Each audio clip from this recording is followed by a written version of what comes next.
Welcome to What is Going On's Conversations with Money show, where you get to learn the secrets of how love and money are interlinked in ways you never imagined and transform your relationship with money for good.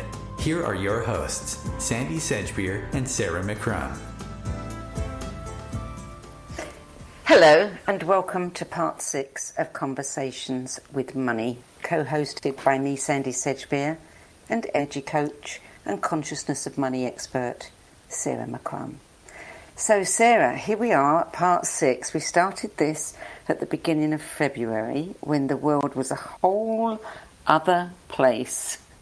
And here we are, 6 months later, which feels like it's passed in the blink of an eye, somewhere else entirely, with the whole world focused on money.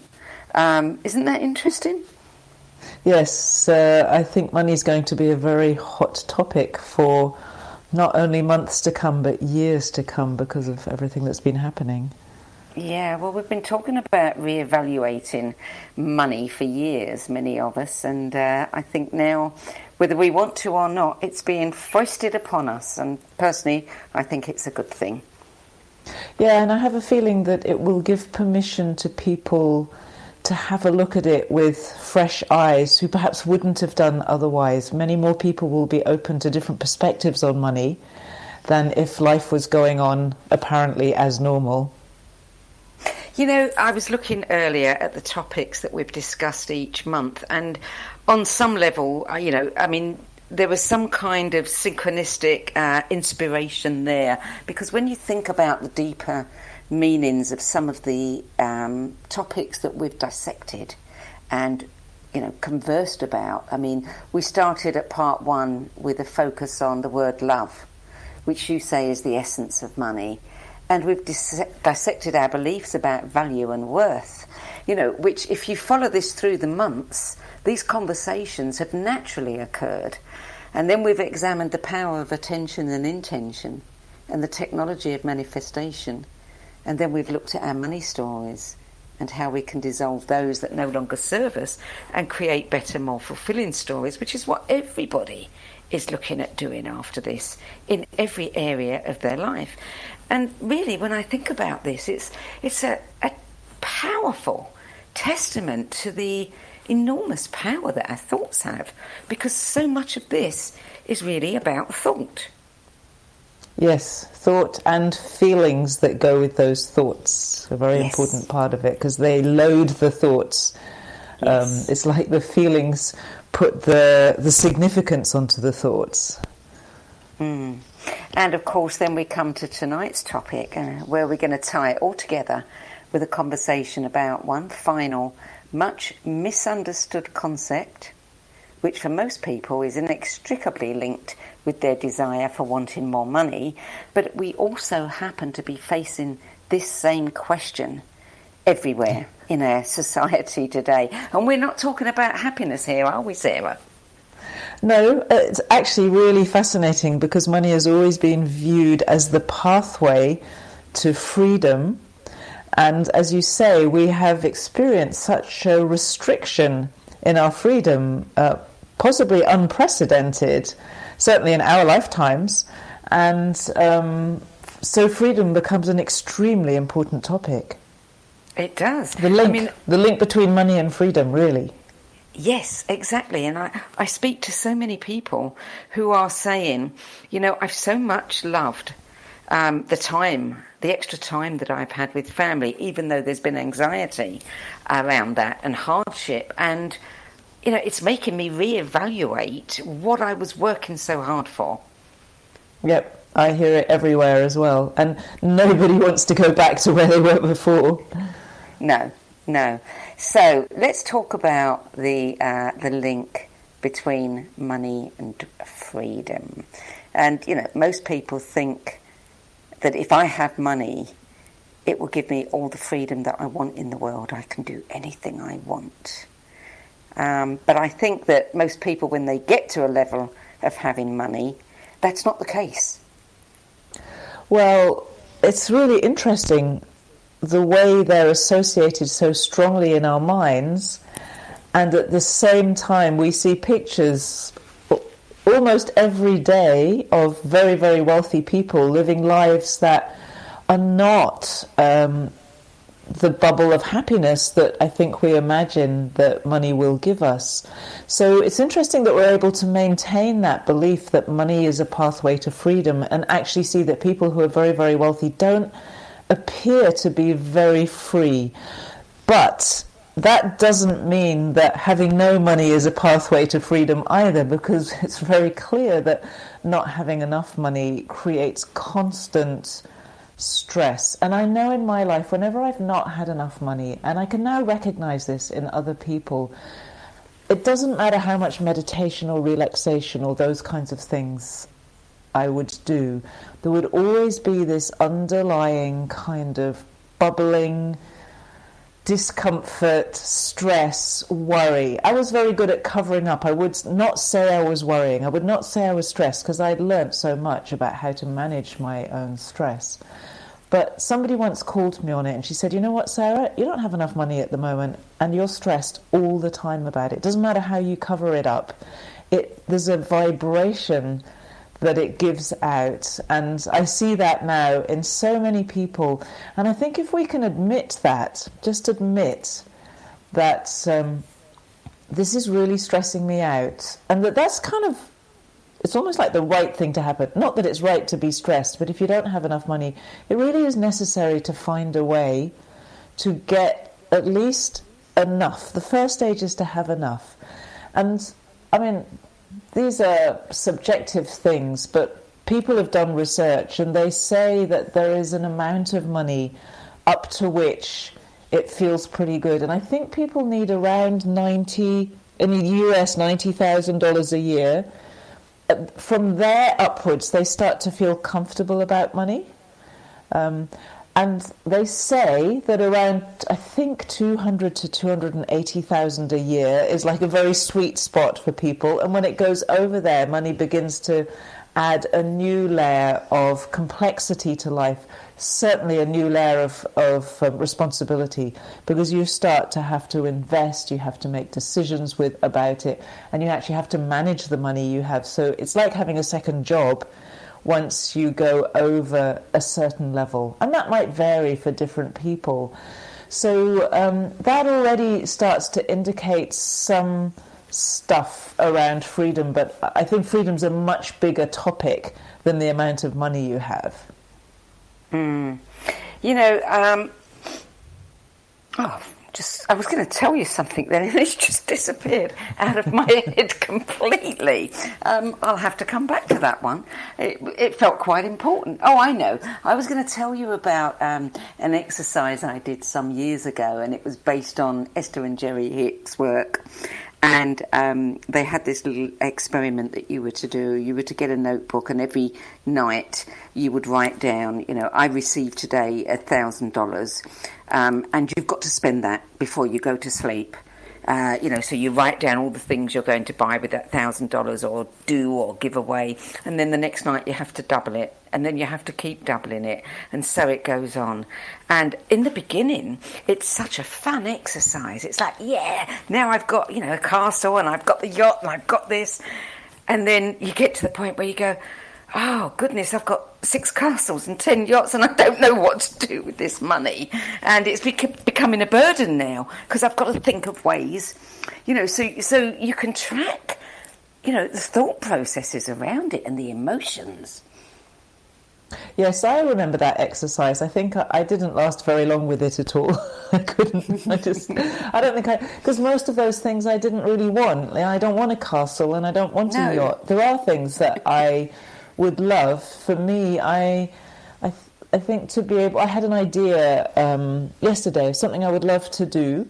And immediately I thought, that would be something really interesting to invest in. And I started to look at how could it work as a business and would it be worth investing in. So I think there are things as I grow and continue to grow my relationship with money, I can see that I could invest in bigger and bigger changes to the world that I really believe in, and that would satisfy me. For somebody else it might be something completely different, and I can create a place where people, that's my next thing I want to do, is create a place where people can come and we can do research and we can learn stuff and things like that, all around the kind of work that I do. That feels very cool to me.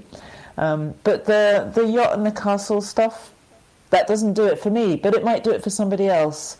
But with all of those things, the funny thing about freedom, the image that most people have of freedom is really an image of no responsibility. And if you're in Australia, I don't think this will be the same in other cultures, but in Australia, where I live now, the image of freedom is pretty much being able to hang out on the beach with a surfboard. I don't know what people do if they don't surf, but it's such a strong image, that kind of beach lifestyle, all the time in the world, can do what I want, talk to whoever I want, whenever I want, and there's no restraints or constraints on my life at all. But the reality of having more money is that two things. One is that it's not that likely that you have no responsibilities if you have more money, because the money itself becomes a responsibility. And the other thing is that if you're really free, and you feel free inside yourself, so not free and unhappy, but free and genuinely happy, and you feel connected, and you have good relationships around you, so you have some of the effects of freedom, it's very unlikely that you would want to sit on the beach all day. You might do that for a year or two if you've worked really hard for years. You might need a year or two to recover and to get rid of all the burnout sort of stuff that you've been building. But after that, ideas start to come up, contribution, that you want to contribute. And then when you want to contribute, you start to work, you start to create things, you start to produce things, you want to have conversations with people that are going to do something in the world. So I think that that's just part of the essence of being human. We are contributors. We love actually to give our skills and our gifts and whatever it is to other people, or to share them with other people, which is working. But there's a so much better way of working and contributing than what most people do at the moment, and that's what I call freedom. Somebody I knew once said to me that man is a problem-solving animal. If you take away his problems, he doesn't know what to do with himself. And I think that there's a certain amount of truth in that. I think, we have to have some kind of purpose, something that gives our life meaning. I read the most fascinating interview the other day, directly linked with what you're talking about, which was a very honest interview with a guy who spent many years of his life trading on the market, on the stock market, in a very manipulative way. And so he saw through all the systems, and he talked about two layers of money. The layer of money where people work and create value, which other people receive and pay for. And then the layer of money where people make money out of money, so through things like currency trading, foreign exchange trading. So they're just playing the dollar against the yen, for example, and trying to catch some money out of the plays between the different currencies. And what he showed in this interview is that the only people who are really happy with money are the people who are aligned with their purpose in their way of making money. And when you either work just to make money, which of course many people do, or you make money out of money, so you're making money just for the sake of making money, that is a path to unhappiness and disaffection within your own life. And I thought that was fascinating, coming from somebody who really knows the making money to make money world intimately, and has seen the consequences to people of being like that.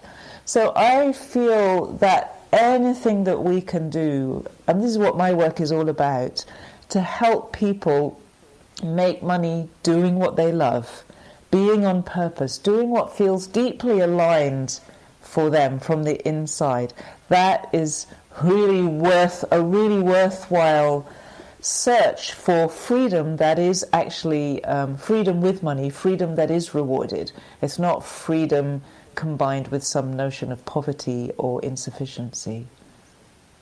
You know, I think that there is definitely a... oh, God, my head, I don't know what's happening tonight. It must be the lateness of the hour, but my words, I'm losing them. Because, you know why, Sandie? Let's just draw attention to this. What we're talking about is such a powerful thing. When you start to talk about things like freedom, the energy of it, it's very subtle, and it's so extraordinarily liberating that it actually messes with your mind a little bit, because the mind doesn't really like freedom. The mind is all about control.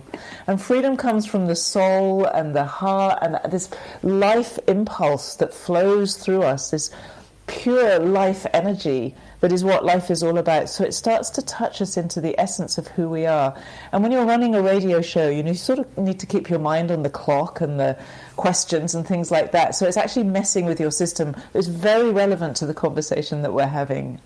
Well, exactly. And I mean, this is exactly what we have been doing with this kind of experiment, in a sense, because these conversations have been part, conversation, but also part course. And what we're doing is purposefully using conversation and dialogue to dissect certain myths and misconceptions that we all have and stimulate our minds really to look at them in a new way. So we're kind of breaking things down a bit, and I didn't expect it to be breaking my mind down, but it is quite interesting to actually experience that happening. Yes, and it's what I love about this way of doing things is through such an informal way of communication where we don't have to do fancy exercises, we don't have to sit for 2 hours with our legs crossed and our eyes closed when the kids are screaming around the house or whatever it is. There's all this stuff going on in your life.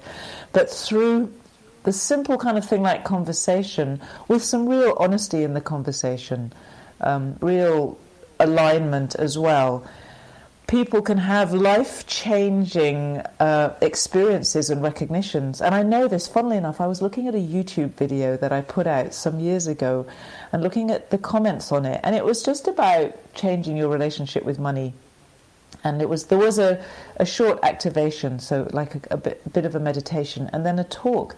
I was reading the comments, and people were saying, "Oh my God, my whole life I've believed this about money, and suddenly I see the freedom in it." It's like they literally woke up from listening to this little recording. That's actually what we're doing. We're sharing through conversation, and the power of this. I want to draw attention to it in a world that does feel rather controlled at the moment. We're seeing COVID spikes in parts of Australia at the moment, which are actually testing spikes. Like the more you test, the tests can produce lots of false positives. That's been proven all over the place. So the more you test, the more cases you're going to get. I don't think they're cases of people who are sick. They're cases of positive tests. But, so that the control is constantly lurking there, and it's here, and it feels really important to me that we know how to transmit, how to share freedom and access to ways of working with money, and how do you actually communicate with money, and how do you make money work for you when the system has let you down? Because that's what this work is about, in a way. If the system's working really well for you, you've got a great job and you're totally satisfied with money, you're not probably going to be that interested. But if the system doesn't feel good, and your relationship with money is making you feel horrible, poor, or burnt out, or anything else, then you get interested in this. And how cool is it that by learning how to talk about it, you start to help other people wake up to their relationship with money. So it's very deliberate that we are doing this through conversation, because it's one of the most powerful ways as human beings that we change ourselves. We learn from each other. And people wake up as a result of listening to this kind of material.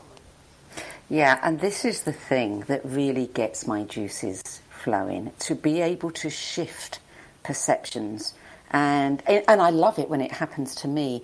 You know, I'm looking at a sign in front of myself that I wrote earlier, which is, money is not our problem. Our problem lies in what we think about money. And if we just change our thought, then we change our entire experience. And it's as simple as that. And that applies to everything. If we just look at something from a different perspective, everything about it changes. Yes, and let's pick up, because just before you had that little blip in your mind, you were talking about something very interesting, which comes, you just mentioned money's not our problem, and you were talking about human beings needing to solve problems.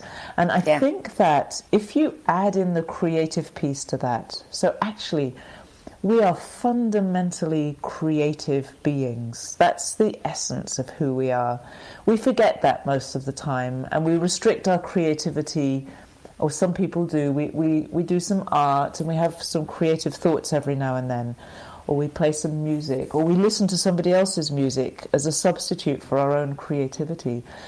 But if you think that true creativity, in a way, is also a kind of solving problems, it's improving the world, it's contributing. Like, my husband's an artist, and he's contributing beauty to the world. So he's solving the problem of ugliness, in a way. But our lives are creative. So if your life is about some kind of purpose, you're contributing something good. You believe it's good. It's an improvement to the world. It's like you don't really want to contribute destruction. So you contribute something good, which means you're solving a problem of an aspect of the world that isn't working so well. And then that problem-solving machine of a human being becomes a creative human being. When our creativity is freed up, then we really talk about freedom. Then we know, we don't wonder, we know, I know that whatever I want to put myself to, whatever I want to create in the world, whatever I want to contribute, and this is not like a fluffy thing I'm saying, I can put my energy behind that. And there are so many ways in which things can happen way beyond the scope of what I'm personally capable of doing, that if I'm truly aligned with what I believe in and my own sense of purpose, extraordinary change is possible. And if more of us do more of that, the world will start to feel like a very, very different place. Yeah. You know, Stuart Wilde wrote a book called The Trick to Having Money, or The Trick to Money is Having Some, which I thought was a great title. Yes. But, you know, what I've learned from you over the months is really the trick to having money is really understanding love. Yes, and knowing love in your being. It's being love. And that's such a fancy way of talking. But to engage, I used to ask clients, I said, supposing, let's just do like an experiment for a moment, and imagine that life really is made out of love. The fundamental energy of life really is love. And therefore you are love and you are loved. What difference would that make to you? And it's almost impossible to answer the question, because it's like, oh my goodness, it made me realize, and it made them realize, how much we live in a world where we don't see it that way. We don't see that love is the fundamental underlying essence of who I am, of who you are, of who that guy is down the road who whistled at me or insulted me or did something. It's what we all are. And to contemplate that, and to contemplate the fact that that's what money is too, that changes everything. And so what I would love to talk about a bit in the second part of this is the way in which money somehow is a path to freedom as well as it's not, because this is such a beautiful contradiction. Well, let's go to the break now, and we can come back and start talking about that. You're listening to Conversations with Money with me, Sandie Sedgbeer, and Love Money, Money Loves You author. Go ahead, Sarah. Sorry, I was going to say, and me, Sarah McCrum. I thought you were going to say, and me, Sandie Sedgbeer. Okay, and in this final episode, we're talking about the secret link between money and freedom. We'll be back with more conversations with and about money after the break.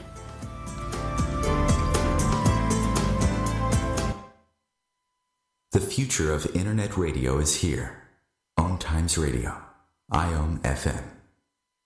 Ascending Hearts is no ordinary dating site, but a spiritual dating site with a purpose, to link you with your soulmate. We engineer the serendipity so you can trust that you will attune with someone that has the same matching vibration as you. Ascending Hearts, the conscious dating site for the spiritually aware. Try Ascending Hearts for free. AscendingHearts.com.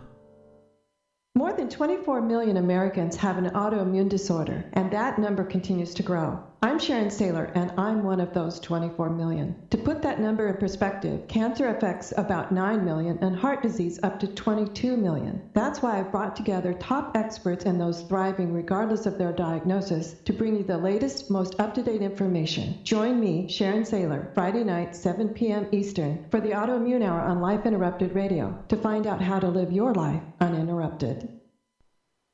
Hello, I'm Sandie Sedgbeer, host of OMTimes' flagship radio show, What Is Going On. As a long-time editor, book judge, spiritual magazine publisher and radio host, I've read thousands of books and interviewed hundreds of authors and teachers. So I know what's worth reading and what isn't. Now, with the spiritual book market growing increasingly crowded, more and more people are seeking my help in finding the authentic voices, the empowering tools, and the genuine skip the BS guidance that will make the most difference to their spiritual development. So I decided to make it easier by bringing my knowledge, experience, and considerable network of contacts together in the No BS Spiritual Book Club. There are no ads, no joining fees, no obligations, and no BS. Just an ever-growing library compiled by recognisable and respected names of the 10 best books that help them the most on their journeys. Plus, free book excerpts, audios, and live video interviews where you can quiz them about their spiritual journeys and their 10 best list choices. Your time and money are valuable, your spiritual journey even more so. If you're looking for genuine guidance from people who've walked this path before you, check out Sedgbeer.com. Click on the No BS Spiritual Book Club tab and join the club. That's Sedgbeer.com, SEDGBEER.com. I'll see you there. I am Fidel Nshambo. I was born in a city called the Bukavu in the Congo. We were a loving family, and then, boom, everything that I had disappeared in a single day. People think that when you are a refugee and they resettle you to America and all your problems are done. They don't understand that that's the beginning of everything. I was not born a refugee. I was made one. It's time we welcome refugee families with open arms. Learn more at embracerefugees.org, brought to you by the Ad Council.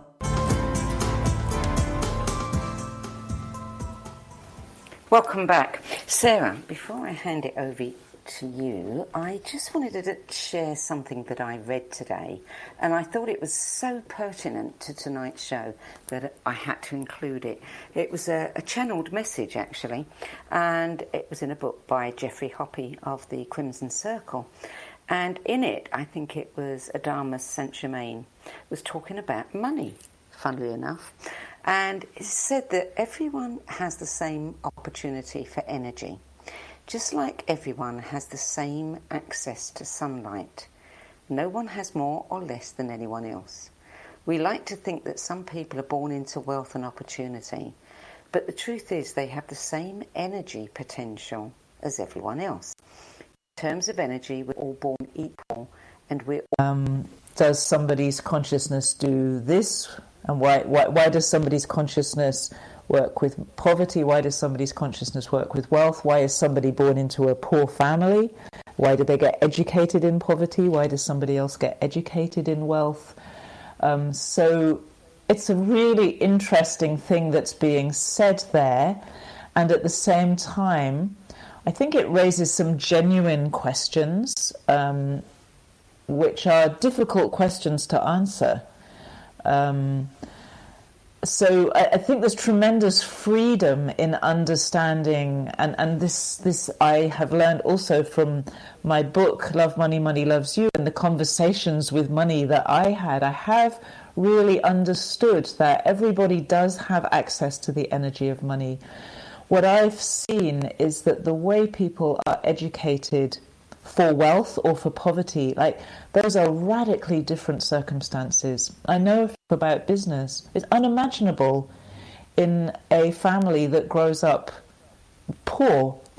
So the Chinese are really interesting. They say that there are three things that make up human life. They talk about earth luck, which is feng shui, which is your environment. They talk about heaven luck, which is your destiny, really. And then they talk about the man luck, which is your education, the things that you experience as a human being. And the work that I've done, and I think it's probably not a good time to get into it too deeply, but the work that I've done suggests that our previous lives have a huge bearing on the choices we make as a soul as to where to come into this life. Do I get born into a very wealthy family, a poor family, good circumstances, outwardly poor circumstances, emotionally rich circumstances, or emotionally impoverished circumstances? But what I have learnt, because that, obviously we could talk about that for days, what I have learnt is that whatever circumstances we've chosen are a gift to us as a soul. In terms of whatever it is that the soul is looking to experience here. And I look at the moment, I see the Black Lives Matter movement unfolding, and these kinds of questions are very up in the air at the moment, because you might ask, well, why did somebody choose to be born into this skin color, this circumstance? Why would anyone choose, for example, to be born into a life situation where maybe they're going to end up in prison for not actually really doing anything at all? Things that are grossly unfair by our modern definitions of civilization or justice. I have come to realize that people who are born into very challenging circumstances are a gift to the whole world, and when they recognize that, there is something that they can give to other people in the world that is so priceless and so precious that we would never, ever dare to treat them the way that we treat so many people. And it's not only about colour, but we have somehow allowed ourselves to forget the gift that each human being is, and be hoodwinked almost, and hoodwink each other into thinking things that we can't possibly really believe about what it is to be a human being, and to hoodwink ourselves somehow to actually believe that people are different in some really stupid ways because of the colour of the skin or because of the family they were born into. It's like we forget that we're all surrounded by air and sunshine and energy, and that I breathe air and you breathe air, and energy the same. And so this kind of massive collective forgetting and allowing ourselves not to see what we're doing, even though we crave freedom. We talk about freedom, we talk about abundance, we talk about love and peace. Like the poorest person in the world can think about and long for those things. So we all have the language in us. This is just such an extraordinary phenomenon that happens, and I don't really want to talk about why that might happen. You know, there are so many different levels at which you can look at why that might happen, but I feel that what's important is to remind ourselves, whatever the hardship is of our life, and you know, I can say as somebody who was born into a relatively comfortable life, financially it was not hugely comfortable, but I can never say it was uncomfortable, and emotionally it was not hugely comfortable, but again, I can't say it was uncomfortable. But we all have our own thing, you know, we all have the ways that we torture ourselves, and some people have much more physical and much more challenging circumstances. But whatever it is, whatever the story is of your life, in the heart, in the essence of your life, is this gift that you bring to the world in who you are. And if only all of us were tuning into what's this person's gift, what is it what's the jewel that this person is really, rather than what are the outward circumstances of their life so far, and who knows what they're going to be in the future. I just feel that the world would work. It would just naturally work if we would see that. And that's what's true about human beings. Not what the stories we tell are kind of little fabrications that have a veneer of truth. But when you get deep underneath it, you just need to sit down with anybody who is poor. I've sat with so many children, because I used to interview children for the BBC, who were children who were beaten every day by their parents in one country, and children who were so ignored in another country they didn't have any voice at all, and children who had escaped from one of the most horrible wars in modern history, and children who were living in the middle of an ongoing war, children who were living in circumstances where they could see through. They were being told things by leaders. They could see what was going on. They could see the lies they were being told. All of this stuff. But every single one of those children was a gem, you know, that is this beautiful human being who has a story to tell. And we know that sometimes about kids, and then we forget it about ourselves as adults. We allow this wool to pull over our own eyes and other people's eyes, and then we say, oh, children, you know, they're so beautiful, and out of the mouths of babes, all this, we think they say beautiful things, but the truth is we're all like that. Yes. And that's a path to freedom, and then money will follow that. The interesting thing, the thing that I wanted to say before a little bit earlier, is that, funnily enough, the freedom that I now experience came because I pursued this relationship with money. That is the irony. I didn't pursue money. Money has increasingly come and will continue to increase. I can see that because of the work that I do, and because the work I do is valuable to people. But money, the freedom did come because I followed this thread of understanding and connecting with money. But it didn't come because I chased money. It came because I learned what it means to actually love it with true love, not greed, not insecurity, love coming from neediness, but to really embrace what I've been teaching and what we've been talking about in these sessions. And so it's a really curious little trick there, that money doesn't give you freedom necessarily, but actually somehow this path to prosperity and generosity, like generosity of spirit, does open up freedom. Very fascinating. It is, and I think, you know, it would be good for all of us to, you know, spend a few minutes really contemplating what our definition of freedom is, because I do think you're right that we mistake freedom. You know, for me, if somebody said to me, "Well, what would money buy you?" For me, it's the freedom of choice. It's the freedom to choose what I want to do and how I want to live. Somebody once said to me, "What would you do if you didn't have to worry about money?" And I said, I would do what I do now, and I would do it just because I love doing it, and I wouldn't necessarily do it for money. Anybody could have what I have to share because I love sharing. That's it. So it's choice, isn't it? Yes, the interesting thing about choice is that the more choice you have, I find choice really fascinating, because as you open up your choices, it can actually be quite overwhelming, because you're so free. We are actually so radically free then. When we start to recognize, even wherever we are, how much choice we have. You know, we often tell the story, I'm not free, I have no choice. But we have the choice in how we think in every moment.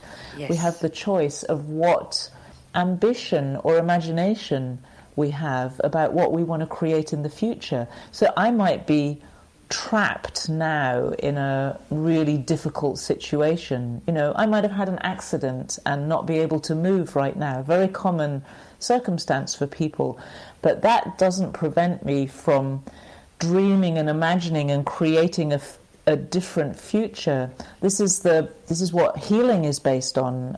There are many stories of people who were told they would be in wheelchairs for the rest of their life who are not, because they dared to imagine a different future. Yes. And there are many stories of very wealthy people who were born extremely poor because they dared to imagine something different.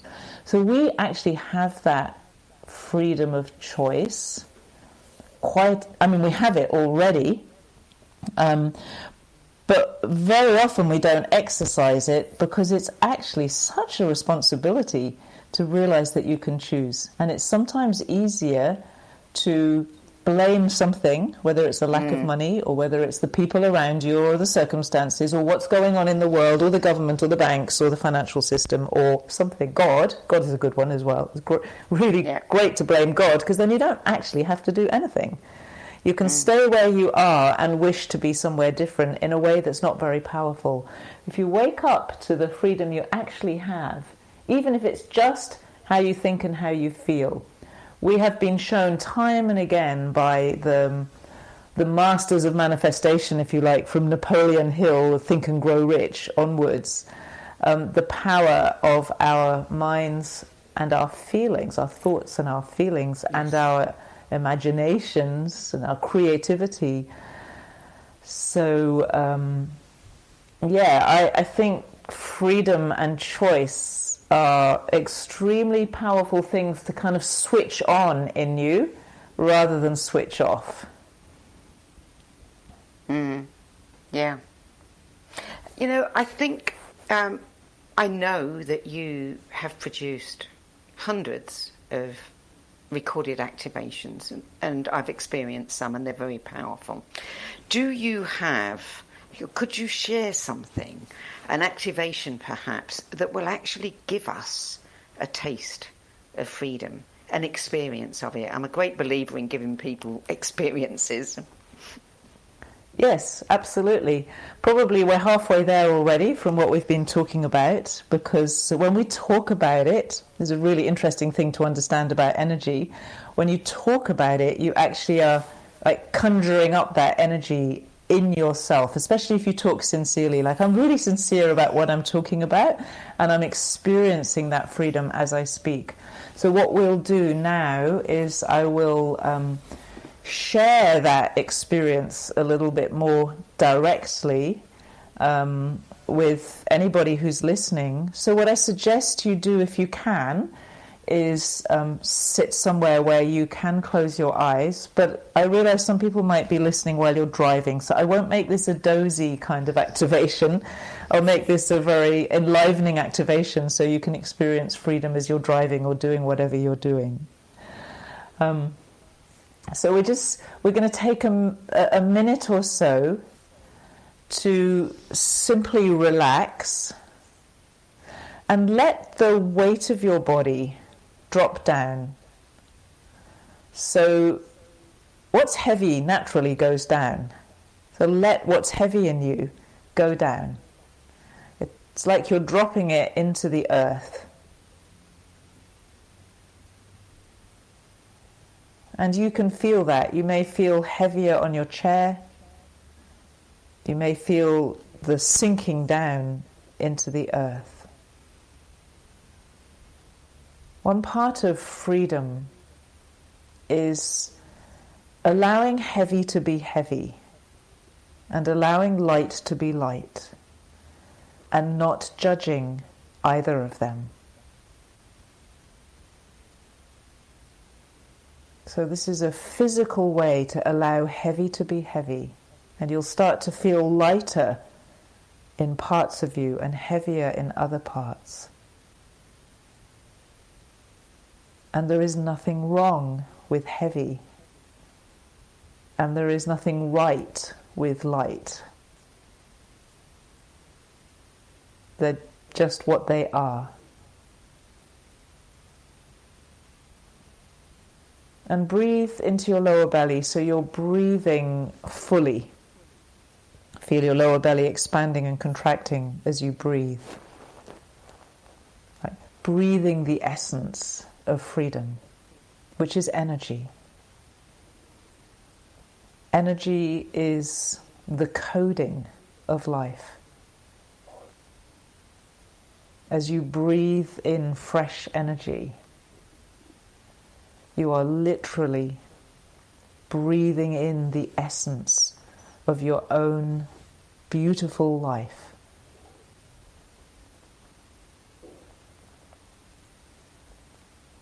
And allow yourself to open to freedom.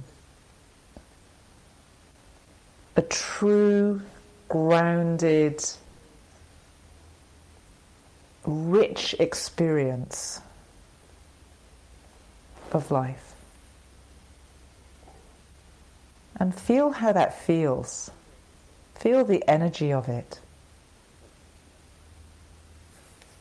Feel the very simple power of it. You don't need to be somewhere out there or anywhere other than where you are right now.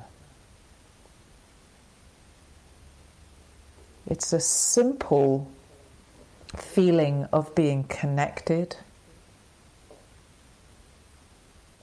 of being whole in yourself, just as you are. A feeling of being beautiful as you are.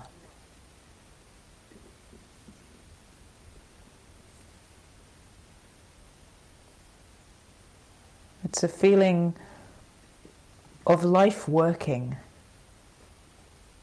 Life is with you.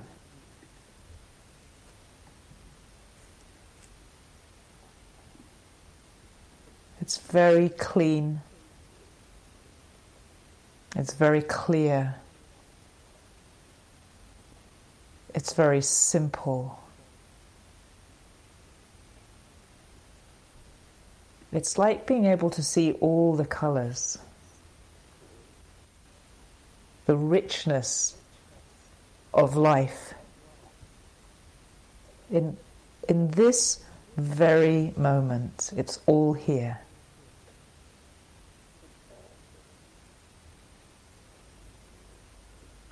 In truth, you are free.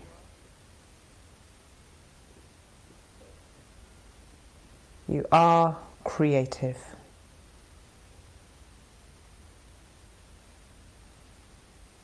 And you have a life, circumstances, a situation in which to express that freedom.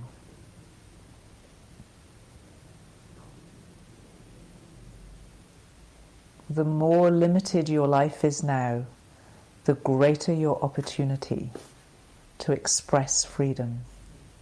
That is your gift.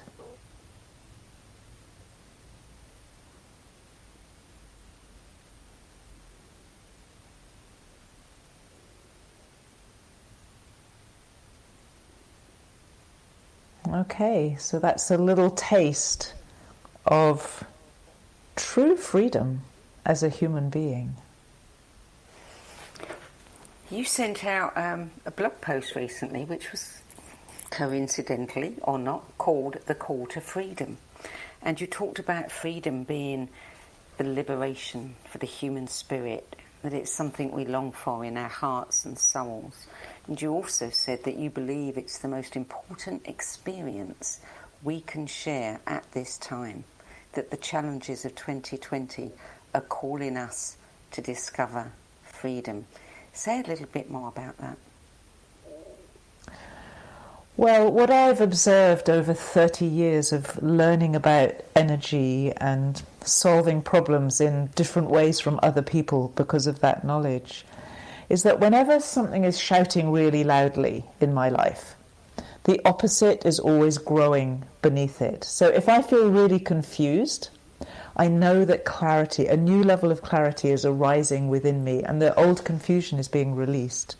If I feel full of doubt, I know that a new level of trust is growing inside me. So when I observe the world, what I see is a new level of control that I mentioned a little while ago. Everywhere. I mean, across the whole world. We think it's hard in the very developed countries. It's much harder in the middle countries. I think perhaps the poorest countries, it's a bit better. But I know people in countries where there are military checkpoints at every block, and they can't go shopping without papers that get checked at every block. My VA in the Philippines was describing that. It's like, oh my goodness, we don't have that. So we are seeing control around the world in a way that we have never seen in our lives. And people often comment on the fact that we're more controlled now than we were during the Second World War. That tells me that freedom is rising. And this control, this is the releasing of an addiction to control that human beings have had for a long time, an obsession with a controlling form of power and a victim mentality that goes with that. You know, we're either on one side or the other. And really the victim mentality is as controlling as the power expression of it. That's what I discovered through all my work. When we're being a victim, we're trying to control everybody around us in a strange kind of way. So that the signs are everywhere to me now that the control obsession that humans have explored for generations is getting so loud that I know that freedom is growing underneath it. And I really want to say, take hope from that. We are actually seeing the evidence of it. I have never seen anything like the curiosity that people have now for alternative views about what's going on. People are researching in their millions and millions videos and audios and podcasts and things that just give them a different sense. And some of it might be true and some of it might not be true. I don't think that matters. I think what matters is that there's a curiosity and people are not any longer accepting the mainstream story as being the only version of truth that we should trust. That means people are searching for freedom.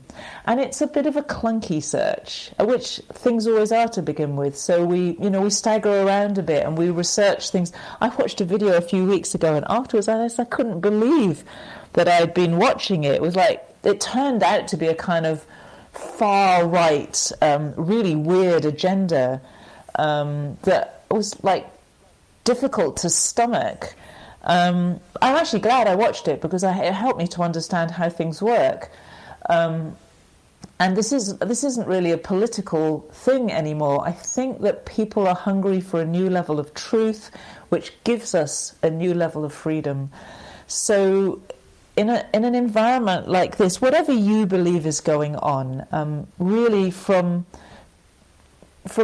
every extreme, there are so many views now. It's just mind-boggling. I was reading about a story in Australia where in one area where there's apparently a bit of a spike, a COVID spike, half the population there don't even believe in COVID at all. And then the other half are terrified of it. What an extraordinary situation to be happening. Yes. So freedom is calling us everywhere, and we need to listen to that call. Yes. For me, it's like we're getting an opportunity to really connect within to what feels truthful and right for us. You know, we're practicing discernment, which, you know, we've got the freedom to do that. We're almost out of time now, Sarah. I just want to say before we go, I know that you've got a free course that you're offering, an introduction to Thank You Money. Just say a little bit about that and where people can access it. The Introduction to Thank You Money explores a little bit how we can do more good, which we've been talking about, purpose, make more money and feel amazing at the same time, which is what I'm talking about all the time. And you can find it on a little bit of a funny link. It's bit.ly/moneyom. Money OM. Sarah, this has been an incredible experience the last 6 months. Thank you so much for joining me in it. And thank you, Sandie, for inviting me. I've absolutely loved participating in it and sharing this. Right, well, you can learn more about Sarah McCrum's book, Love Money, Money Love You, and her Consciousness of Money seminars and workshops and online courses at sarahmccrum.com and theconsciousnessofmoney.com. I'm Sandie Sedgbeer. I'll be back next week with another edition of What Is Going On. Until then, it's goodbye from me, Sandie Sedgbeer. And goodbye from me, Sarah McCrum.